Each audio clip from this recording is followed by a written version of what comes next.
السلام علیکم. کیا حال ہے آپ سب کے؟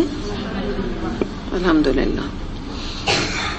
چلیں انشاءاللہ تعالی سورہ نحل ہماری چل رہی ہے اور انشاءاللہ تعالی ہم آیت نمبر 14 اور 15 سے انشاءاللہ اپنی تفسیر کا آغاز کرتے ہیں. نحمدہ ونصلی علی رسولہ الکریم. اما بعد فاعوذ باللہ من الشیطان الرجیم. بسم اللہ الرحمن الرحیم. رب اشرح لی صدری ویسر لی امری واحلل عقدۃ من لسانی یفقہوا قولی. آمین یا رب العالمین. آیت نمبر 14-15. وَهُوَ الَّذِي سَخَّرَ الْبَحْرَ لِتَأْكُلُوا مِنْهُ لَحْمًا طَرِيًّا وَتَسْتَخْرِجُوا مِنْهُ حِلْيَةً تَلْبَسُونَهَا وَتَرَى الْفُلْكَ مَوَاخِرَ فِيهِ وَلِتَبْتَغُوا مِنْ فَضْلِهِ وَلَعَلَّكُمْ تَشْكُرُونَ. 15. وَأَلْقَى فِي الْأَرْضِ رَوَاسِيَ أَن تَمِيدَ بِكُمْ وَأَنْهَارًا وَسُبُلًا لَعَلَّكُمْ تَهْتَدُونَ. ترجمہ دیکھتے ہیں. وہی ہے جس نے تمہارے لیے سمندر کو مسخر کر رکھا ہے تاکہ تم اس سے تر و تازہ گوشت لے کر کھاؤ، اسے زینت کی وہ چیزیں نکالو جن کو تم پہنا کرتے ہو. تم دیکھتے ہو کہ کشتی سمندر کا سینہ چیرتی ہوئی چلتی ہے. یہ سب کچھ اس لیے کہ تم اپنے رب کا فضل تلاش کرو اور اس کے شکر گزار بنو. اس نے زمین میں پہاڑوں کی میخیں بھی گاڑ دیں تاکہ زمین تم کو لے کر ڈھلک نہ جائے. اس نے دریا جاری کیے اور قدرتی راستے بنا دیے تاکہ تم ہدایت پاؤ. اب یہاں پہ دیکھتے ہیں جو سورہ نحل کا انداز ہے، ایک آپ کو تھوڑا سا آئیڈیا تو اس کے بارے میں ہو گیا ہوگا کہ اللہ تعالیٰ اپنی کائنات کے جو اللہ تعالیٰ کے احسانات ہیں یا اللہ تعالیٰ کی جو آپ سمجھ لیجیے کہ نعمتیں ہیں کائنات کی صورت میں جو اللہ تعالیٰ نے ہمیں فری آف کاسٹ سمجھے دی ہوئی ہیں، تو اس کی طرف اللہ تعالیٰ بار بار توجہ کرا رہے ہیں مختلف اینگل سے. کبھی کچھ چیز کا ذکر ہے، کبھی پانی کا ذکر ہے، کبھی بارش کا ذکر ہے، کبھی کائنات کی خوبصورتی کا ذکر ہے، کبھی جانوروں کا ذکر ہے. یہی دیکھ رہے ہیں نا. اسی طرح سے اب جو بات آ رہی ہے یہ خاص انداز جو سورہ نحل کا یہاں پر بھی کافی پرومیننٹ ہو کے آ رہا ہے کہ یہاں پہ اب اللہ تعالیٰ جس کا ذکر کر رہے ہیں وہ سمندر کا کر رہے ہیں. پانی کی نعمت کی طرف ہمیں اشارہ کروا رہے ہیں کہ یہ سمندر کا اتنا بڑا جو ذخیرہ ہے یہ اللہ تعالیٰ نے انسانوں کے تابع کر دیا ہے. اگر آپ ان ایکچوئل سینس میں دیکھیے کہ جو پانی وغیرہ حاصل ہوتا ہے اور جو فائدے ہوتے ہیں وہ تو الگ ہیں. اس کے علاوہ بھی آپ دیکھیں انٹرٹینمنٹ کے حوالے سے یا ایک آپ کو پتا ہے کہ جو سی سائڈ ہے وہ بڑی ایک اہمیت کا حامل ہے اور ایک بڑی ریکریشن کے بھی حوالے سے ساری دنیا میں مشہور ہے. تو مگر ہے کس کے تابع؟ انسان کے تابع کر دیا نا سمندر کو، کہ اس میں چاہے وہ آپ نے جو بھی ریکریشنل بھی چیزیں وہاں پہ آپ کو نظر آتی ہیں. اس کے علاوہ جو یاٹنگ لوگ کرتے ہیں یا چھوٹی شپس وغیرہ پر جاتے ہیں گھومتے پھرتے ہیں یا بڑے بڑے کروز کے اوپر جاتے ہیں یا سامان ادھر سے ادھر لے جایا جاتا ہے، تو یہ سب بڑی اللہ کی بہت بڑی نعمت ہے جس کے اللہ تعالیٰ اشارہ کر رہے ہیں. اور اس میں فائدے کیا ہیں اللہ تعالیٰ جو یہاں بتا رہے ہیں کہ ان میں تمہارے لیے کافی منافع بھی ہیں. اس میں یہ کہ ایک تو مچھلی اور سمندری جو چیزیں ہوتی ہیں، جیسے مثال کے طور پہ جو بھی کچھ کھانے کے اس میں ہیں اس سے تم فائدہ اٹھاتے ہو اور تم کھانا تازہ گوشت اس کا کھاتے ہو. آپ کو پتہ ہے فش جو ہے وہ ویسے بھی ہیلتھ کے لحاظ سے بھی اور ویسے بھی ایک بڑی امپورٹنٹ ایک کھانے کی چیز ہمیشہ رہی ہے نا، یعنی بڑی اس کی ویلیو ہے. پھر یہ کہ اس میں زینت کا سامان کیسے ہے کہ اس کے اندر جو سمندر کے اندر سیپیاں ہوتی ہیں اس میں جو موتی نکلتے ہیں تو اس سے تم جواہر نکالتے ہو جس سے کہ تم جیسے پرلز کے تم زیور بناتے ہو. تو یہ بھی اس کا فائدہ ہے. یہ سب یعنی آپ دیکھیں نا کوئی ایک نعمت اللہ نے دے دی ہے اور اس کو ہمارے تابع کر کے کس طرح ہم اس کا فائدہ اٹھا رہے ہیں. یعنی مچھلی میں یہ کوئی کہ شکار میں بین نہیں ہے کہ یہ اللہ کا سمندر ہے تم اتنے اور اتنی جگہ پر شکار کر سکتے ہو باقی جگہ نہیں کر سکتے ہو، یا کہیں تم ایکسپلور نہیں کر سکتے کہ یہ موتی جو ہیں یہ تو اللہ تعالیٰ نے خاص لوگوں کے لیے کوئی رکھے ہوئے ہیں، تم ہر عام آدمی سے فائدہ نہیں اٹھا سکتا. پھر اس میں یہ کہ ہم آپ دیکھیں وہی جو میں نے بتایا کشتیاں چلاتے ہیں. پھر کروزز کا جو زمانہ آپ کو پتا ہے کہ موسٹ ایکسپینسو ریکریشن ہے لیکن بڑا گرینڈور ہے، مطلب اس کی اہمیت ہے نا کروز کی کہ ایک ملک سے یا ایک شہر سے جب ملک میں چلے جاؤ تو وہاں سے بھی شہر سے شہر آگے ٹریولنگ ہوتی ہے. اور ایسا کروز آج بنا دیے گئے ہیں کہ آپ کو 5 اسٹار ہوٹل کا نا گمان ہوگا کہ جیسے 5 اسٹار ہوٹل میں آپ گھوم رہے ہیں. آپ کیا نہیں ہے وہاں پہ جم سے لے کے اور مختلف جیسے 5 اسٹار میں آپ کو پتا ہے نا کہ ٹی ٹیبلز الگ ہوتی ہیں یا ٹی کا جو ہال ہوتا ہے وہ الگ ہوتا ہے، فلاں الگ ہوتا ہے. مطلب ایسی نعمتیں ایسی یعنی ایڈوانسمنٹ کے ساتھ نعمتوں میں بھی اضافہ ہو گیا. اور عام طور پہ جو مچھیرے بیچارے ہوتے ہیں وہ اپنی جو ایک طرح سے کشتیوں کا شکار کرتے ہیں ان کے لیے بھی یعنی اس میں رسک موجود ہے. اور بڑے بڑے جہاز جو چلتے ہیں جو باقاعدہ لوگ ایک ملک سے دوسرے ملک میں جاتے ہیں یا ٹریولنگ کرتے ہیں تو وہ بھی آج تک یہ سلسلہ ہے. ہم یہ سوچیں اب ایروپلینس نکل آئے نہیں جاتا ہوگا کوئی, ویسٹ میں بہت زیادہ ہے, یہاں اتنا نہیں ہے ویسٹ میں. اور فیریز بھی وہ کہلاتی ہیں نا چھوٹی چھوٹی, اس میں لوگ ادھر سے ادھر چھوٹے چھوٹے ایریا میں آدھا گھنٹہ 1 گھنٹے کے لیے وہاں پہ گھومنے کے حوالے سے بھی جاتے ہیں. تو بات ساری بتانا کیا ہے کہ اللہ تعالیٰ کا یہ فضل ہے کہ اللہ تعالیٰ نے جو تمہیں عطا کر دیا. پھر یہ کہ تجارتی جو ابھی تک جو بحری جہاز ہیں دبئی وغیرہ سے بھی لے کے سامان کو دوسرے ممالک میں اور دوسرے ممالک سے دبئی کیونکہ خاص وہاں پہ ایک جگہ ہے میں اس کا مینشن کر کے آپ کو بتا رہی ہوں کہ آنا جانا بھی اس کے تھرو ابھی تک یہ سسٹم چل رہا ہے. تو یعنی اللہ تعالیٰ کی مراد ہے کہ اللہ تعالیٰ نے تمہیں نعمت دی, تم اس سے فائدہ اٹھاؤ, تم تازہ گوشت مچھلی کا کھاؤ, عورتیں زیور اس کا پہنیں, لیکن کیا ہے اللہ کا شکر ادا کرو. بات ساری کیا ہے یہ نعمتوں کو بتانے کا بار بار مقصد کیا ہے کہ اللہ تعالیٰ نے جو تمہیں اتنی نعمتیں دی تو تم بھی تو اس کی شکر گزار بنو نا. کبھی سوچو بھی تو کہ یہ چیزوں کو تو اگر آپ ہمیں بھی سوچیں ہم فور گرانٹیڈ لیتے ہیں اس طرح کی اللہ تعالیٰ کی جو نعمتیں ہیں نا, تو اس کی طرف یہاں پہ اشارہ کیا گیا. پھر آیت نمبر 15 میں جو ذکر کیا جا رہا ہے وہ پہاڑوں کے بارے میں بتایا جا رہا ہے کہ پہاڑوں کا فائدہ بتایا ہے کہ اللہ تعالیٰ کا بڑا احسان عظیم ہے پہاڑوں کی صورت میں کہ اگر آپ کو پتا ہے کہ پہاڑ نہ ہوتے کیونکہ یہ پیکس کی طرح نا زمین میں گڑے ہوئے خیمے کی طرح, تو اگر یہ گڑے ہوئے نہ ہوتے اتنی یعنی ہیوی ان کا لوڈ ہے زمین پر, اگر یہ نہ ہوتا تو آپ کو معلوم ہے کہ جو زمین ہے ہماری نا وہ ڈولتی رہتی ہلتی رہتی کیونکہ ہماری اپنی زمین میں اتنا ویٹ نہیں ہے. تو پہاڑوں کی وجہ سے نا یہ ٹھہر گئی ہے, یہ بہت بڑی یعنی یہ اللہ کی نعمت ہے. دوسری بات ہاں وہی آگے میں بتانا چاہ رہی ہوں کہ اس سے آپ زلزلوں کا اندازہ کر سکتے ہیں کہ جو چند سیکنڈ میں آتے ہیں اور وہ بڑی بڑی مضبوط عمارتوں کو پیوند زمین اور شہروں کو کھنڈر بنا دیتے ہیں یہ زلزلے. تو اگر یہ مطلب جب اللہ تعالیٰ کا نظام یعنی اللہ تعالیٰ چاہتا ہے تو اللہ تعالیٰ اس طرح سے دکھا بھی دیتا ہے کہ دیکھو یہ میرے ہاتھ میں ہے, یا ابھی جو اس طرح سے گڑے میں میں چاہوں تو کس طرح تباہی یہاں پر لے آؤں, یا بلڈنگز ہی کو آپ دیکھ لیجئے. پھر اس کے بعد اگر آپ دیکھیں کہ یہ جو اللہ تعالیٰ نے یہاں پر جب پانی کا ذکر کیا تو اس میں یعنی سمندر کو مسخر کرنے کی بات کی, تو اس میں ایک اور چیز بھی ہم دیکھ لیتے ہیں کہ نہریں بھی جو ہے سمندر کے علاوہ نہریں بھی جو ہیں وہ بھی کوئی کہاں سے شروع ہوتی ہے کہاں ختم ہوتی ہے. آپ اپنے ہی دیکھ لیجیے پاکستان میں کتنی نہریں ہیں اور اس طرح سے ہر طرف وہ سیراب کرتی ہوئی چلی جاتی ہیں, کھیتوں کو بھی فائدہ پہنچاتی ہیں, انسانوں کو بھی فائدہ پہنچاتی ہیں.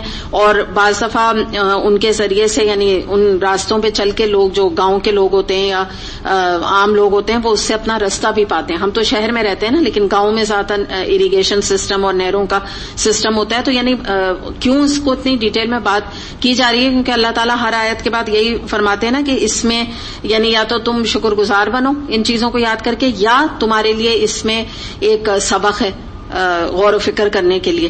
تو اس لیے اس کے اوپر ایک تھوڑا سا انسان کو یہاں پر ٹھہر کے تھوڑی بات کرنے کی ضرورت ہے. حالانکہ ہمیں یوں ہم سب کو ہی پتہ ہے کیا سسٹم چل رہا ہے, کیا صبح ہو رہی ہے, کیا شام ہو رہی ہے, کائنات کیسے ورک کر رہی ہے, لیکن جب ایک انسان مل بیٹھ کے تھوڑا سا اس کے اوپر بات کرتا ہے تو احساس تھوڑا اللہ کی نعمتوں کا زیادہ بڑھ جاتا ہے.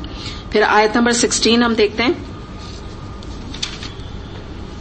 وَعَلَامَاتٍ وَبِالنَّجْمِ هُمْ يَهْتَدُونَ, اور اس نے زمین میں راستہ بتانے والی علامتیں بھی رکھ دیں اور تاروں سے بھی لوگ ہدایت پاتے ہیں.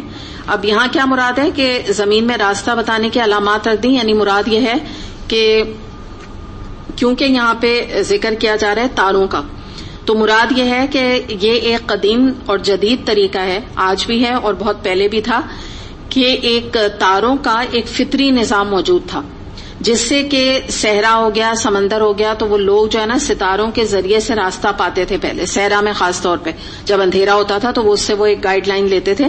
اور آج بھی اگر آپ دیکھیں تو جو جہاز بڑے چلتے ہیں سمندر میں, ان کا نیویگیشن سسٹم جو ہوتا ہے, یا عام سیلرز ہوتے ہیں, تو وہ بھی رات کو ستاروں سے ایک گائیڈنس لیتے ہیں. تو یہی اللہ تعالیٰ یہاں پہ فرما رہے ہیں کہ علامات, اللہ تعالیٰ نے ان ستاروں میں بھی تمہارے لیے ایک گائیڈ لائن, ایک علامات رکھ دی ہیں جس سے آج بھی فائدہ اٹھایا جاتا ہے. اس کے علاوہ یہ ہے کہ یہاں پر آپ دیکھیں جو بات آ رہی ہے نا کہ تاکہ لوگ ہدایت پاتے ہیں, تو یہ تو ایک ہمیں سمجھ لیجئے کہ ہواؤں میں اور بھی ایک سسٹم ہے, ہواؤں کے اندر اور یعنی ہمارے سمندر کے اوپر جو ہوا چلتی ہے اور نیویگیشن سسٹم اور مختلف یہ سسٹم ہے، جیسے جو ہوا چلتی ہے تو اس سے بھی آپ کو پتہ ہے نا کہ اب موسم کا حال جیسے جان لیا جاتا ہے. تو یہ تمام چیزیں جو ہے علامات ہیں، اللہ تعالیٰ کی نشانیاں، جس کے ذریعے سے جیسے ترقی کی ہے سائنس نے، تو بہت سارے علامات کے ذریعے سے انسان پلین میں آپ دیکھ لیجئے، یا مینشن نہیں لیکن آپ پلین کے بارے میں بھی دیکھ لیجئے کہ ہواؤں میں ہی جو وہ اس کا سسٹم ہے، نیویگیشن سسٹم، اس کے تھرو پلین ایک شہر سے دوسرے اور ملکوں میں ٹریول کرتا ہے. اور کبھی ایسا نہیں سنا نا کہ جہاز جو ہے وہ ہمیں جانا تھا اسلام آباد، وہ ہمیں فیصل آباد اتار دے یا ملتان اتار دے، ہم اترے تو وہ کہے وہ سوری غلطی ہو گئی. ایسا کبھی ہوتا ہے؟ سوچیں کتنا زبردست نظام ہے. تو اللہ تعالیٰ کا ہے نا، اللہ تعالیٰ یہ تو ایکسپلور کر رہے ہیں، سائنس نے تو یہ ایکسپلور کیا، اللہ تعالیٰ نے تو نظام دیا کہ تم اس سے فائدہ اٹھاؤ تو تم اس طرح ٹریولنگ بھی کر سکتے ہو. تو الحمدللہ یہ تمام چیزوں کی توجہ اللہ تعالیٰ نے دلائی. تو یہاں ہم تھوڑا پہلے بھی ہم نے بات کی تھی، دوبارہ ہم دیکھتے ہیں کہ جب اللہ تعالیٰ نے اس عارضی دنیا، اس مٹیریلسٹک دنیا کی رہنمائی کا اتنا انتظام کیا تو ایسا کیسا ممکن ہے کہ انسان کے لیے اللہ تعالیٰ کوئی اس کی ہدایت کا یا اس کی آخرت سنوارنے کے لیے کوئی انتظام نہ کرے. اسی لیے اللہ تعالیٰ نے رسول بھیجے، قرآن بھیجا، ہدایت دی کتابوں کے ذریعے سے. اور اس میں یہی ہے کہ جیسے ہم راستہ ستاروں کے ذریعے سے پاتے ہیں یا نیویگیشن سسٹم جیسے میں آپ کو بتا رہی ہوں جہازوں کے ہیں، تو اسی طرح سمجھیں کہ ہم انسانوں کو بھی جنت میں جانے کے لیے ایک گائیڈ لائن چاہیے اور ایک راستہ چاہیے. تو ہمیں بھی یہ دیکھنے کی ضرورت ہے کہ ہم بھی اپنا جنت کا جو ہماری منزل ہے، جو ہمارا راستہ ہے، وہ بھی ہم کچھ علامات کے ذریعے سے پائیں گے. اور وہ علامات کیا ہیں؟ قرآن اور سنت. اور اس کے علاوہ پھر اپنے اندر یعنی ایک چیک لسٹ لگانا کہ میں کتنے اللہ کے احکامات پہ عمل کر رہی ہوں، کتنی سنتوں پہ میرا عمل ہو گیا ہے، کتنا رہ گیا ہے. تو یہ وہ علامات ہیں جن کے ذریعے سے ان پہ عمل کر کے ہم بھی اپنی گائیڈ لائن پا کے جنت جو ہمارا ایونچولی جانے کا مقام ہے، ہم وہاں جا پائیں گے انشاءاللہ. پھر دیکھتے ہیں آیت نمبر 17. افمن یخلق کمن لا یخلق افلا تذکرون. پھر کیا وہ جو پیدا کرتا ہے اور وہ جو کچھ بھی پیدا نہیں کرتے دونوں یکساں ہیں؟ کیا تم ہوش میں نہیں آتے؟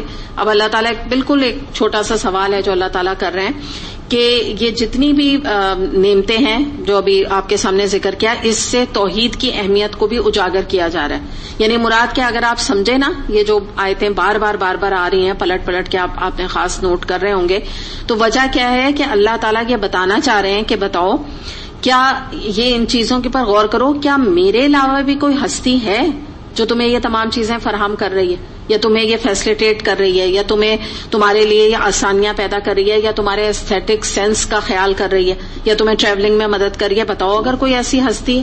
تو ایک طرح سے شرک کا رد ہے.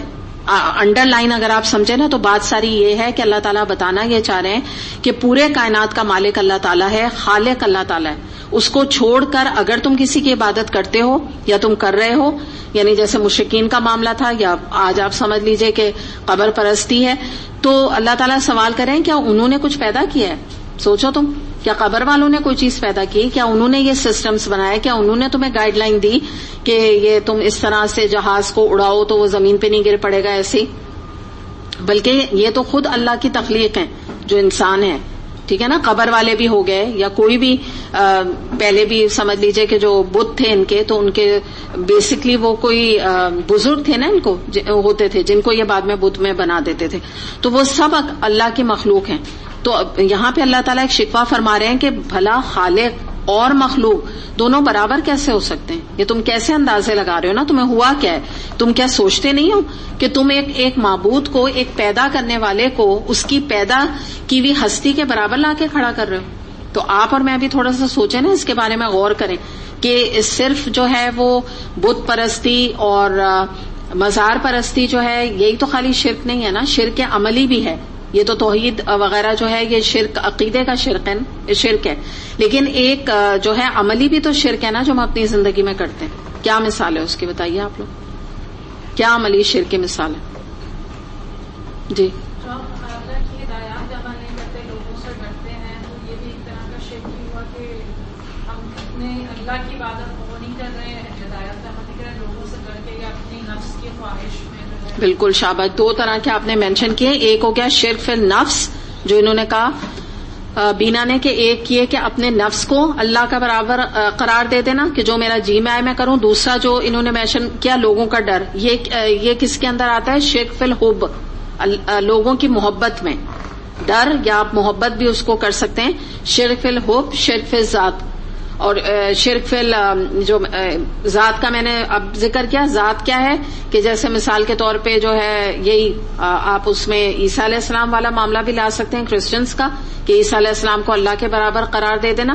اور اس کے علاوہ جو ہے نا آپ ان کا یہودیوں کا ایک سیٹ جو تھا عزیر علیہ السلام کو مانتا تھا, ان کا بھی آپ اس کے اندر لا سکتے ہیں. اور آج بھی جو مختلف جو ہے لوگوں کو ہم نے اولیاء وغیرہ کو اللہ کے پیرالل قرار دیا ہے تو وہ بھی اس کے اندر آ جائے گا. پھر دعا مانگتے ہیں, شرک فی دعا. تو یہی بات یہاں پہ بتائی جا رہی ہے کہ تمہیں سمجھ میں نہیں آتا ہے. اللہ تعالیٰ پوچھ رہے ہیں تمہیں سمجھ میں نہیں آ رہا ہے کہ تم ایک معبود کو لوگوں کے برابر قرار دے رہے ہو, مطلب ایسا ہو بھی کیسے سکتا ہے نا. تو آپ اور میں سب سے زیادہ اس بات کو سوچیں, یہ ہمارے میرے اور آپ کے سوچنے کا مقام ہے. کیونکہ اچھا میں یہاں نا رک کے آپ کو ایک تھوڑی آئیڈینٹیفیکیشن کر دوں کہ شرک کی جو ہے نا دو طرح کی اقسام ہے. ایک ہے عقیدے کا شرک, ٹھیک ہے. یہ پہلے میں شرک کے بارے میں آپ کو بہت بتا چکی ہوں, لیکن الگ یہ چیز میں نے آپ کو اتنی زیادہ ہائی لائٹ کی جو آج آپ سمجھ لیں, کیونکہ ان کے لیول فرق ہو جاتے ہیں نا. جب ایک عقیدے کا جو شرک ہے,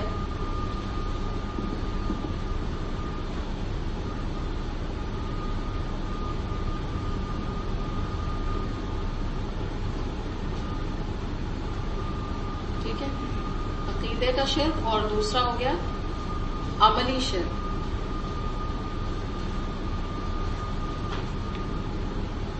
تو یہ دونوں نا فرق ہے. اب آپ مجھے بتائیے عقیدے کے شرک میں کیا آئے گا, کیا آتا ہے؟ یہ مزار پرستی اور انبیاء کو ان کے رتبے سے, ہاں اس کو کہتے ہیں شرک جلی. کیا کہہ رہے ہیں آپ لوگ؟ آپ کچھ بول رہے ہیں کسے پاس میں کسی کو شریک کرنا. ہاں ٹھیک ہے, مین یہ آئے گا مزار پرستی اور پیر پرستی جو بھی آپ لکھ لیں نا, یہ سارا یہ شرک جلی ہے. تو یہ نا عقیدے کا شرک ہے. اور شرک عملی کے اندر کیا آئے گا؟ ہاں وہ تو ٹھیک ہے دکھاتے ہیں, مجھے نام بتائیں کیونکہ میں بہت دفعہ آپ کو بتا چکی ہوں. نہیں نام صرف آئیڈینٹیفائی کرتے ہیں. بالکل ابھی تو میں نے بولا ہے, ابھی تو میں نے آپ کے سامنے بولا, میں ڈیٹیلس نہیں مانگ رہی, وہ تو میں بہت دفعہ آپ کو بتا چکی ہوں. اور بتائیں. ہاں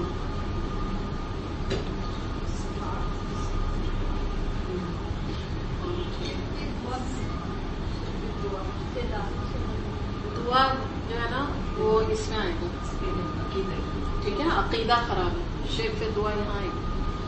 اسی لیے میں تھوڑا سا آپ کو نا وہ کر رہی ہوں کہ آپ سمجھیں کہ یہ جو ہے نا یہ بہت سیریس ہے, عقیدے والا بہت سیریس ہے. یعنی اس سے تو سمجھیں یہ وہ والا معاملہ ہے نا جو جنت میں جا ہی نہیں سکے گا. اگر اس میں مبتلا ہو کے موت آ گئی تو جنت میں نہیں جا سکتا, امپاسبل.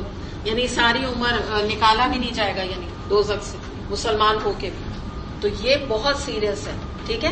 اس میں جو ہے نا یہ والے میں گنجائش ہے کہ انسان یہ والا بھی ذات والا بھی اس کے اندر آئے گا, یہ والا بھی نہیں آئے گا. اس کے اندر نفس آئے گا, اور ابھی بینا آپ نے کچھ ہوپ, ہاں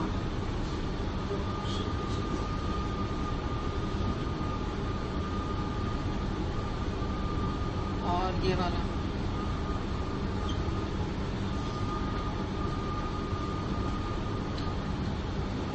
یہ نا تعویذ واویز والا نہیں ہوتا, یہ وہ ہے.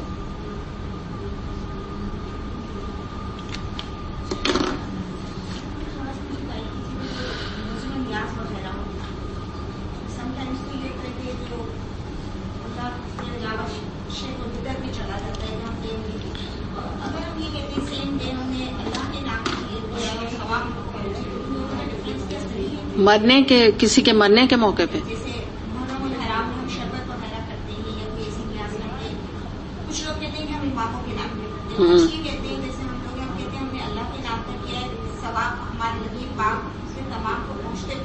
نہیں وہ بدعت کے قسم ہے, وہ شرک نہیں ہے, وہ بدعت ہے. جو آپ کہہ رہی ہیں نا جس کی آپ بات جو پہلے کر رہی ہیں نا وہ تو بالکل ہی یعنی اس کی کیٹیگری جو ہے وہ بھی بدعت ہے. جو کسی اماموں کے نام سے کی جائے وہ بھی غلط ہے. اور اگر سنی بھی، یہ ہم پچھلے ہفتے بھی اس پہ بات کر چکے ہیں کہ اگر وہ لوگ بھی کریں گے، ہاں اگر وہ بھی کریں گے تو وہ بھی ان کی پیروی کریں. میں نے اس پہ بہت ڈیٹیل میں بات کی تھی کہ ان کے پیچھے ہم کیوں جو ہے نا وہ غلط اپنے کانسیپٹ کر رہے ہیں. ہمارے کانسیپٹ تو کلیئر ہے نا، تو ہمیں کیا ضرورت ہے کہ ان کے دیکھا دیکھی وہی کام ہم نے بھی شروع کر دی ہیں، تو یہ ہماری بھی پکڑ ہو جائے گی. اس طرح یہ بدعت کے اندر یہ چیزیں آ جاتی ہیں، کچھ چیزیں شرک کے اندر آ جاتی ہیں. نہیں بالکل نہیں، کوئی سال ثواب اس صورت میں ہے ہی نہیں. آپ کیا آج پہلی دفعہ آئی ہیں کلاس میں؟ سیکنڈ ٹائم آئیں گے نا تو آپ کو تھوڑا سا بھی ٹائم لگے گا. ابھی آپ نا تھوڑا سا ایبزارب کیجئے اس کو تو کانسیپٹ آپ کو کلیئر ہو جائیں گے. دوسری بات میں آپ کو ایڈوائز کروں گی کہ آپ یہاں سے نا بدعت اور شرک کے اوپر ہے کیا میرے لیے اللہ کافی نہیں، یہ دونوں بکلیٹ لے لیجئے. تو اس کو جب آپ ایک دفعہ پڑھ لیں گی نا تو you will get a guideline. کیونکہ آپ کا جو سوال ہے میں ابھی 5 منٹ کیا پورا 1 گھنٹہ بھی لگاؤں تو آنسر نہیں ہوگا، ٹھیک ہے نا، کیونکہ وہ بہت ڈیٹیل میں مجھے آپ کو جو ان لوگوں نے آج جا کے 14 پارے میں سمجھا ہے تو وہ آپ ایک دم نہیں کر پائیں گے نا، پک نہیں کر پائیں گے اس بات کو کہ میں کیوں کہہ رہی ہوں کہ یہ دونوں چیزیں. بدعت اعتقادی بدعت نام ہے اور دوسرا ہے کیا میرے لیے اللہ کافی نہیں. تو آپ انشاءاللہ آج لے لیجئے، اس کو اسٹڈی کیجئے، پھر کوئی چیز اس میں سمجھ نہیں آئے تو مجھ سے پوچھ لیجیے گا، you will get an idea. ٹھیک ہے. اچھا اب جو ہے نا یہ جو میں نے آپ کو ابھی مختصر بتایا، میں نے پوری لسٹ کمپلیٹ نہیں کی ہے، ٹھیک ہے. اس وقت ہمارا ٹاپک کیونکہ شرک کا ہے نہیں، میں تو بات آگے اس کو لے کے جا رہی ہوں نا تو میں آپ کو سمجھا رہی ہوں اس وقت. بس صرف آپ اس بات کو سمجھ لیجئے کہ 2 طرح کے ہیں، ایک عقیدے کا ہے اور ایک عملی ہے، ٹھیک ہے. عملی میں پھر بھی انسان کے پاس ایک چوائس ہے کہ انسان اللہ تعالیٰ سے معافی مانگ لے. ویسے تو یہ بھی ہے کہ اگر معافی انسان مرنے سے پہلے عقیدے کے شرک کی بھی مانگ لے گا تو کوئی بات نہیں، پھر معاف ہو جائے گا انشاءاللہ، ایسی کوئی بات نہیں ہے. لیکن ان میں پھر بھی یہ معاملہ ہے عملی شرک میں کہ اللہ چاہے بعد میں تو اللہ معاف کرے، نہ کرے اللہ نے اپنے ہاتھ میں رکھا ہے، ٹھیک ہے. یہ اللہ کی مرضی، شرک فی الحب ہو گیا یا یہ میں نے آپ کو 2-3 جو بتائے. لیکن جہاں تک عقیدے کا شرک ہے اس میں اگر ہم اسی حالت میں کسی کے اللہ نہ کرے کہ موت واقع ہو گئی مسلمان ہو کے تو اس کی خلاصی نہیں، وہ نہیں جو ہے نا کسی طرح بھی بچ سکتا. پھر یہ بہت اسی لیے عقیدے کی بہت امپورٹنس ہے کہ مزاروں میں بیٹھنا، یا میں نے آپ کو شرک دعا بھی بتا دی، یہ دعا بھی کرنا اللہ کو چھوڑ کے اور مزاروں میں جا کے دعائیں کرنا، یہ سب اسی کے اندر فال کرے گا. یا یہ کہ جو میں نے بھی آپ کو کرسچن میں نے اسی لیے یہاں سے کاٹ دیا، شرک ذات جو ہے اس کے انڈر یہ کرسچنس کا کانسیپٹ آتا ہے، جیوز کا، دونوں کا آتا ہے. جو جوز کا کانسیپٹ ہے اور جو کرسچنس کا ہے وہ بھی شرک ذات میں، اس کی بھی کوئی معافی نہیں ہے. اگر یعنی کہ مر گیا اسی حال میں تو وہاں کوئی معافی نہیں. تو آپ سوچیں اتنی اس کی ہے. لیکن اس سے ہمیں یہ سبق ملتا ہے کہ جو شرک عملی ہے پھر وہ بھی کوئی کم تھوڑی ہے، وہ بھی بہت زیادہ ہے. یہ نہ سمجھیں ہم نا کہ چلو یہ چلے گا معاملہ، ایسا نہیں ہے. یہ اس کی بھی بہت امپورٹنس ہے. تو آپ اور میرا جو مسئلہ ہے کہ ہم یہاں اگر آج بیٹھے ہم میں سے کوئی مزار نہیں جاتا، ٹھیک ہے نا، کوئی ہم میں سے مزار نہیں جا رہا. کوئی کسی نے، جو میرا گمان ہے، امید ہے کہ آپ لوگوں نے کوئی نہیں بنائے ہوئے ہوں گے کوئی پیر ویر، ہاں کسی کے ہیں تو نہیں؟ اچھا، کیونکہ ان کی تو مثال ایسی ہے. ابھی مجھے پچھلے دنوں پتہ چلا، میں کسی کا لیکچر سن رہی تھی تو اس سے مجھے انہوں نے بتایا کہ ایک جگہ پنڈی میں کوئی گدھا مر گیا تھا. یہ میں آپ کو درس کا بتا رہی ہوں، کسی نے ان کے لیکچر کا بتا رہی ہوں. تو انہوں نے تھوڑے دن میں وہاں پر اس کو گدھے کو اس کی تدفین کی اور اسے کھوتے والا پیر کا نام دے دیا. کھوتا سمجھتے ہیں آپ لوگ؟ مجھے خود نہیں پتا تھا، پنجابی ورڈ ہے نا، گدھے کو کہتے ہیں، گدھے کو کہتے ہیں نا. تو کھوتا والا پیر. اچھا کسی کو یہ نہیں پتا کہ کھوتا والا پیر مطلب اس کا کیا تھا نا، کہ گدھا ہے یا انہیں یہ نہیں معلوم ہے. اور وہاں جا کے وہ دعائیں مانگتے ہیں اور وہاں پہ ان کی دعائیں جو ہے وہ قبول ہوتی ہیں. تو جو میں جن کا لیکچر سن رہی تھی تو وہ کہتی کہ مجھے میری فرینڈس وہاں لے کے گئیں کہ آپ چلیں اور یہاں پہ دعا کریں کیونکہ یہاں دعا بہت قبول ہوتی ہے. تو یہ تو ہمارے کانسیپٹس ہیں. تو یہ والے جو ہے نا اس میں اللہ کا شکر جو گمان ہے کہ بھئی انشاءاللہ امید ہے آپ لوگ نہیں جاتے ہوں گے ایسے کسی جگہوں پہ نا. تو یہ مسئلہ نہیں ہے. مسئلہ کیا ہے؟ ہمارا جو مسئلہ ہے نا وہ عملی شرک ہے. ہمیں اس سے نکلنے کی ضرورت ہے. کہ جیسے ابھی آپ لوگ بات کر رہے ہیں نا کہ کسی کی بھی ہستی کی محبت یا کسی چیز کی محبت یا کسی شوق کی محبت یا کسی بھی عقیدے کی محبت کے علاوہ، یعنی ایک جو بدعت کے اندر بھی یہ چیز آ جاتی ہے نا، عقیدہ غلط ہے، یعنی ایک نیت اچھی ہے مگر ایک عقیدہ تو غلط ہو گیا نا کہ آپ ایک چیز بدعت کر رہے ہیں جو نبی کریم صلی اللہ علیہ وسلم نے نہیں بتائی. تو ان تمام چیزوں سے ہمیں نکلنے کی ضرورت ہے کہ ہم یہاں پر یہ دیکھیں کہ اللہ تعالی کا مقابلہ کسی بھی ہستی سے نہیں ہو سکتا، نہ کسی کی بات سے ہو سکتا ہے. پچھلے ویک بھی ہم نے یہ بات کی تھی کہ سب سے بڑی بات اللہ کی ہے اور نبی کریم صلی اللہ علیہ وسلم کے احادیث سے ہمیں باقی گائیڈ لائن مل جاتی ہے. یعنی بیسکلی نبی کریم صلی اللہ علیہ وسلم کی بات ہی اللہ کی بات ہے. یعنی ہم جب فالو کرتے ہیں دونوں کو تو تب ہمارا دین جو ہے وہ مکمل ہوتا ہے. تو بات یہاں صرف اللہ تعالیٰ ایک شکوہ کر رہے ہیں کہ تم ہوش میں نہیں آتے. آپ یہ دیکھیے افلا تذکرون، یعنی تم غور و فکر نہیں کرتے، تم ہوش نہیں پکڑتے، تمہیں سمجھ میں اتنی سی بات نہیں آ جاتی. تو یہاں پہ جو اصل آپ کو اور مجھے غور کرنے کی ضرورت ہے وہ یہ ہے کہ جب کبھی انسان دنیا میں اپنی جو زندگی گزارتا ہے تو ہمیشہ یہ سوچ لے کہ میری زندگی میں اللہ کی بات سب سے بلند ہونی چاہیے، اللہ کی بات کی سب سے زیادہ اہمیت ہونی چاہیے. اس کے بعد جو کوئی بات کہہ رہا ہے مجھے اس کو کس کرائٹیریا پہ رکھنا ہے، قرآن اور سنت پہ. اگر وہ اس کے اندر آ رہی ہے بات، شریعت کے دائرے میں ہے، سنت کے دائرے میں ہے، تو میں وہ بات لوں گی اور میں مان لوں گی. لیکن اگر وہ سنت کے دائرے میں نہیں ہے اور اللہ کے قرآن کے دائرے کے نہیں ہے تو میں نہیں مان سکتی، سوری. اور اگر میں نے یہاں پر گیو اپ کر دیا اور میں نے اللہ کی بات کو نیچا کر دیا تو دراصل یہی تو میں نے معبود بنا لیا نا لوگوں کو یا اپنے نفس کو، یا ابھی ہم جو ڈسکس کر رہے ہیں. اور یہی پھر شرک عملی ہے اور پھر یہی اللہ تعالیٰ ایسے ہی لوگوں سے سوال کر رہے ہیں کہ تم ہوش میں نہیں آتے، تمہیں اتنی سی بات سمجھ میں نہیں آتی، اتنی سی تم بات کو نہیں سمجھ پاتے. تو یہ جو چیز ہے نا، یہ لوگوں کا روب، یہ بڑا عجیب سی بات ہے اگر آپ نوٹ کریں کہ کیوں آتا ہے یہ. حالانکہ بڑا یعنی نیچرل ہے کہ موسٹلی ہمارے معاشرے میں لوگ اس روب میں گرفتار ہیں کہ یا تو کسی کی محبت میں روب میں گرفتار ہوتے ہیں، کسی کے ڈر سے روب میں گرفتار ہوتے ہیں، کسی کے ظلم نہ کر دے وہ ہم پہ اس کے لیے ہوتے ہیں. بعض دفعہ امپریس اتنا کسی سے ہو جاتے ہیں اپنے خاندان کے ایلیٹ کلاس یا ایسے کوئی پولیٹیشینز وغیرہ ان کے خاندان میں ہیں یا ایسے یا عام پولیٹیشینز ہیں، ان کے وہ ورکرز بنے ہوئے ہیں، تو وہ سوچتے ہیں کہ بھئی پارٹی کے لیے اور لیڈر کے لیے تو بس جو بھی وہ کہہ رہے ہیں اب ہم کریں گے. تو یہی اللہ تعالیٰ سوال کر رہے ہیں کہ تم ہوش میں نہیں آتے، مطلب کوئی کرائٹیریا نہیں ہے تمہارا. تو آپ اور میں یہ دیکھیں کہ جب آپ کسی کو فالو کریں اپنی زندگی میں، قرآن کے بھی دین کے حوالے سے بھی میں بات کر رہی ہوں، دنیاوی لحاظ سے بھی بات کر رہی ہوں. ایک لیڈر بھی کوئی آپ کو نظر آتا ہے، پولیٹیکل لیڈر کو بھی اگر آپ دیکھتے ہیں، کسی کو بھی آپ دیکھتے ہیں، پہلا کرائٹیریا آپ یہ دیکھیں کہ یہ بات قرآن اور سنت کے حساب سے کر رہا ہے یا نہیں کر رہا ہے، یہ مجھے لے کے کہاں جانے والا ہے، یہ جو میں اس کے پیچھے چل رہی ہوں نا، یہ مجھے مطلب lastly at the end of the day جس کو کہتے ہیں، یہ مجھے پہنچائے گا کہاں، یہ دیکھنا آپ کا کام ہے. یہ بہت امپورٹنٹ ہے. اور یہ اس میں بھی آپ کہیں بھی جاتی ہیں، کہیں بھی آپ اللہ کی بات بھی سننے جاتی ہیں تو فوراً چیک کیا کیجئے کہ جو جہاں میں آئی ہوں تو یہ کیا بات کی جا رہی ہے مجھ سے، کیا قرآن کے بارے میں کتنا بتایا جا رہا ہے، حدیث کے بارے میں. آپ آرام سے اس سٹیج پر آپ جج کر کے آئیڈیا کر سکتی ہیں کہ یہ بات صحیح ہے کہ نہیں. تو یہ ضرور اپنا ایک جائزہ آپ لیتی رہیں. یا ایک اور بات آپ کو سمجھا دوں کہ آپ سے کوئی مشورہ لیتا ہے، وہ مشورہ آپ کو لیتا ہے تو وہ تو آپ کے اوپر امانت ہے، آپ اچھی بات کریں گی. کوئی آپ کو مشورہ دیتا ہے فلاں کام میں، آپ نے مانگا نہیں مانگا ویسے ہی آپ کو دے رہا ہے، تو آپ اس کو بھی چیک کریں گے کہ اس کا مشورہ جو ہے کیا صرف اس لیے میں مان لوں کہ میرے خاندان میں سب سے امیر ہیں یہ، یا اس لیے میں مشورہ مان لوں کہ ان کے میرے اوپر بہت احسانات ہیں، یا میں اس لیے مان لوں کہ اگر میں نے ان کی بات نہیں مانی تو یہ مجھے پورے خاندان میں بدنام کریں گی، ان کی ایک حیثیت ہے. تو آپ کو یہ نہیں دیکھنا، آپ کو کیا دیکھنا ہے کہ ان کی یہ بات قرآن اور سنت کے دائرے میں آ رہی ہے. مثال کے طور پہ ان کا کوئی فرمائشی پروگرام ہے کہ تم ایسے کرو، تم فلاں فنکشن کرو اور میں تمہاری ہیلپ کروں گی، اور آپ سوچیں کہ ان کی اتنی بڑی بات یہ مجھے اتنی امپورٹنس دے رہی ہیں تو، اور میں نے اگر ان کی بات کو نہیں لیا تو میری تو بڑی خاندان میں سبکی ہو جائے گی. تو یہ کرائٹیریا نہیں ہونا چاہیے. ہمیں یہ دیکھنا ہے کہ اگر وہ چیز قرآن اور سنت کے حساب سے تو ہم لیں گے، ورنہ سوری، ہر ایک کو سوری، ٹھیک ہے، کیونکہ ہم اللہ کو نعوذ باللہ نیچا نہیں کر سکتے.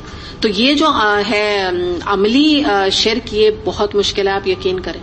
میں آپ سے انجام کے حساب سے میں نے آپ کو پہلے بتایا کہ عقیدے کا شرک بڑا سیریس ہے، ٹھیک ہے. لیکن اللہ کا احسان ہے کہ جب ایک دفعہ انسان قرآن سے جڑ جاتا ہے نا، جیسے میں نے آپ لوگوں سے بھی کنفرم پہلے کر لیا کہ بھئی کوئی تو نہیں جا رہا نا ایسے کھوتا والا فلاں کے پیر ویر کے پاس نہیں جا رہا الحمدللہ نا، تو وہ نہیں جا سکتے قرآن پڑھنے والے الحمدللہ، ٹھیک ہے نا. تو ادھر تو بڑی آسانی ہو گئی. لیکن یہ کہ ہم کہاں جا کے پھنس جاتے ہیں، عملی میں. قرآن والے ادھر سے تو نکل آتے ہیں، اللہ کا بڑا یہ بھی احسان ہے نا، کیونکہ دیکھیں اس کی تو کوئی مر گیا تو معافی نہیں، بہت ہی سیریس معاملہ ہے. لیکن اللہ کا شکر ہے ادھر سے تو نکل گیا، لیکن آ کے گرتے پھر عملی شرک میں گر جاتے ہیں. تو یہ ہم لوگوں کو آپ کو اور مجھے دیکھنے کی ضرورت ہے. بلکہ اللہ کا احسان ہے, میں یہ بھی آپ کو یہاں سے بھی اس کو کراس لگا دوں, یہ بھی میں نہیں سمجھتی کوئی قرآن والا اس میں انوالوڈ ہوگا, کیونکہ شرف توکل کیا ہے, امام ضامن, ٹھیک ہے. پھر میں نے آپ کو بتایا تعویذ گنڈے, صحیح ہے, جادو وادو, یہ ان چیزوں کے اوپر بلیو کرنا, یہ بھی نہیں ہوگا انشاءاللہ تعالی. تو مین جو بڑی چیزیں رہ جاتی ہیں نا, وہ یہ دو رہ جاتی ہیں. تو اگر ان دو سے بھی بس ہم نکل جائیں نا, کیونکہ باقی چیزیں زیادہ تر نا ادھر ہی فال کر رہی ہیں. اب جیسے میں آپ کو بتاؤں, میں نے یہ لکھ دیا تھا توکل, عام توکل فائن, کہ جیسے ادھر چھوٹی موٹی بات پر یہ بات چل جائے گی. لیکن اگر کسی نے جادو کروا دیا کسی کے کہنے سے, آپ کو پتا ہے جادو کا کیا ہے, کفر ہے. کفر جو تو جب کفر ہو گیا کدھر چلا گیا, اس کیٹیگری میں پھر عقیدے والے میں چلا گیا. تو یہ تو نا, یہ ان میں سے زیادہ تر چیزیں چھٹ چھٹ کے ادھر ہی چلی جاتی ہیں, ایک دو ہی بچتی ہیں. تو اگر ان دو پہ ہم قابو پا لیں اپنے نفس پہ, کہ دیکھیں ہر چیز ضروری نہیں ہے میری اور آپ کی کہ اس دنیا میں پوری ہو. یہ دنیا جنت نہیں ہے, اس بات کو یاد رکھیں. یہ دنیا جنت نہیں ہے کہ جو خواہش جو ہے نا میں نے کی میری پوری ہو, آپ نے کی پوری ہو. یہ کہاں یہ ہمیں ملے گی فیسلٹی؟ جنت میں ملے گی. جنت میں میں گارنٹی کے ساتھ, میں آپ کو گارنٹی دے رہی ہوں قرآن کھول کے, کہ جو آپ چاہیں گی آپ کی خواہش پوری ہوگی. اور انشاءاللہ جس مائنڈ سیٹ کا قرآن پڑھ کے وہاں بندہ جائے گا, تو اللہ نہ کرے جو میں جو خواہش آپ کو کہہ رہی ہوں وہ اللہ نہ کرے کوئی بری خواہش تھوڑی کرے گا, وہ تو پاکیزہ ذہن کے لوگ وہاں ہوں گے. تو یہ تھوڑی ہوگا وہ ان کی کوئی خواہشات بھی ایسی منفی ہوں کہ اللہ تعالیٰ کہہ نہیں سوری میں پوری نہیں کر سکتا. ان کی خواہشات بھی پاکیزہ ہوں گی, یاد رکھیے گا اس بات کو نا. تو یہ جو ہے نا دنیا, ہم جنت اس کو نہیں بنا سکتے. تو تھوڑی سی خواہشات پہ آج قابو پائیں گے, اس کا نفع انشاءاللہ ہمیں جنت میں ملے گا. سیکنڈ, شرک فی الحب, یہ بھی ہاں بہت بڑا چیلنج ہے ہمارے لیے کہ محبتیں اپنے گھر والوں کی ہیں, اپنے رشتوں کی ہیں, شوہر کی ہے, بچوں کی ہے, اور خاندانوں کی ہے, دوستوں کی ہے. تو اس سے بھی جو ہے نا ہمیں نکلنے کی ضرورت ہے کہ اتنی یہ محبتیں, یا لیڈرز کی ہے, جیسے آپ دیکھیں پولیٹیکل لیڈرز, ان کے پیچھے جان دے دیتے ہیں لوگ. مطلب آپ سوچیں نا, اللہ کے لیے جان نہیں دے رہے, لوگوں کے لیے, لیڈرز کے لیے جان دے رہے ہیں. آج یہی ہو رہا ہے نا, یہی ہمیں نظر آ رہا ہے. کوئی بھی ہو, میں کسی ایک کو نہیں کہہ رہی, ساری دنیا میں آپ دیکھ لیجئے یہی ہے لیڈرز. آپ وہاں دیکھ لیجئے ٹرمپ اور ہلری کا جو آج کل ہو رہا ہے معاملہ, مباحثے چل رہے ہیں, آپ دیکھیے کیسے جان دے رہے ہیں ان کے پیچھے. وہ ان کے پیچھے دے رہے ہیں, ٹرمپ کے اپنے جو بھی لوگ ہیں اور ہلری کے اپنے, ان کے پیچھے لٹرلی جان دیے دے رہے ہیں. تو چلیں وہ تو کافر ہے نا, یعنی اس سینس میں کہ ان کو تو کوئی ان چیزوں کا دنیا وہ سمجھتے ہیں اپنے مراد کے لیے. لیکن یہاں بھی بیسکلی یہی کچھ ہو رہا ہے نا. تو یہی اس سے ہمیں بس نکلنے کی ضرورت ہے کہ ہر محبت کے اوپر اللہ کی محبت کو بٹھا دیں. بس میں اتنی بات آپ سے کہوں گی, اس سمپل بات. اپنی زندگی کا کرائٹیریا یہ بنائیں کہ کوئی محبت اللہ کی محبت سے ایکسیڈ نہ کرے. اگر وہ ایکسیڈ کر گئی تو آپ سمجھ لیجئے کہ وہی بت ہے, وہی ہم انوالو ہو گئے بس عملی شرک میں. اور یہ میں ہاں ضرور کہوں گی آسان نہیں ہے اس سے نکلنا. یعنی یہ ایک سمجھ لیجئے آپ کا جہاد ہے جو مرتے دم تک آپ کا رہے گا. کبھی ادھر کبھی ادھر, کبھی ادھر, کبھی آپ کو یہاں سے نکلنا ہوگا, کبھی وہاں سے نکلنا ہوگا, کبھی کہیں سے. تو جو جیسے ایسے مراحل آتے جائیں اس میں انسان کو کراس کرنا پڑے گا. لیکن ایک آہستہ آہستہ احساس آپ کو اپنی فیملی میں, اپنے گھر والوں میں, اپنے خاندان والوں میں, اپنے فرینڈز میں, ہر جگہ ایک احساس آپ کو دلانا پڑے گا لوگوں کو گریجولی کہ میرے لیے اللہ سب سے زیادہ ہے.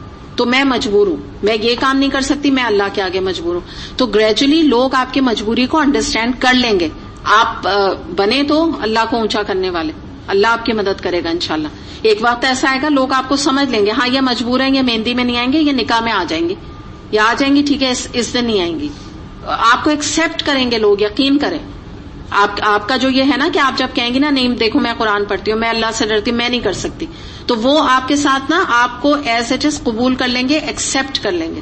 لیکن بات کب یہ ہوگی جب آپ ان کی محبت کو چھوڑیں گے اور اللہ کی محبت اختیار کریں گے. جب تک آپ ان کو پکڑے رہیں گے نا, تھامے رہیں گے, تو بہت مشکل ہے, پھر نہیں ہو سکتا. دو محبتوں کو دل میں لے کر یہ جہاد نہیں ہو سکتا, کیونکہ اللہ کی تو آپ کو جگہ محبت کے اندر لانے کے لیے جگہ بنانی پڑے گی نا, ایک کو چوز کرنا پڑے گا. تو بہرحال میں نے یہ آپ کے سامنے چیلنج رکھ دیا ہے کہ اللہ تعالیٰ اسی بارے میں فرما رہے ہیں کہ تم ہوش میں نہیں آتے, یعنی تم ہوش میں آ جاؤ, تم سمجھ لو کہ میری ہستی کیا ہے, میں نے کیا کیا چیزیں پیدا کی. آپ پورے پیچھے ذرا سے چلے جائیے جو نعمتوں کا ہم نے تذکرہ پڑھا, اور بتاؤ یہ جو تم جن کی محبتوں میں گرفتار ہو, جن کی وجہ سے تم میری نافرمانی کرتے ہو, انہوں نے کیا پیدا کیا, یہ بتاؤ.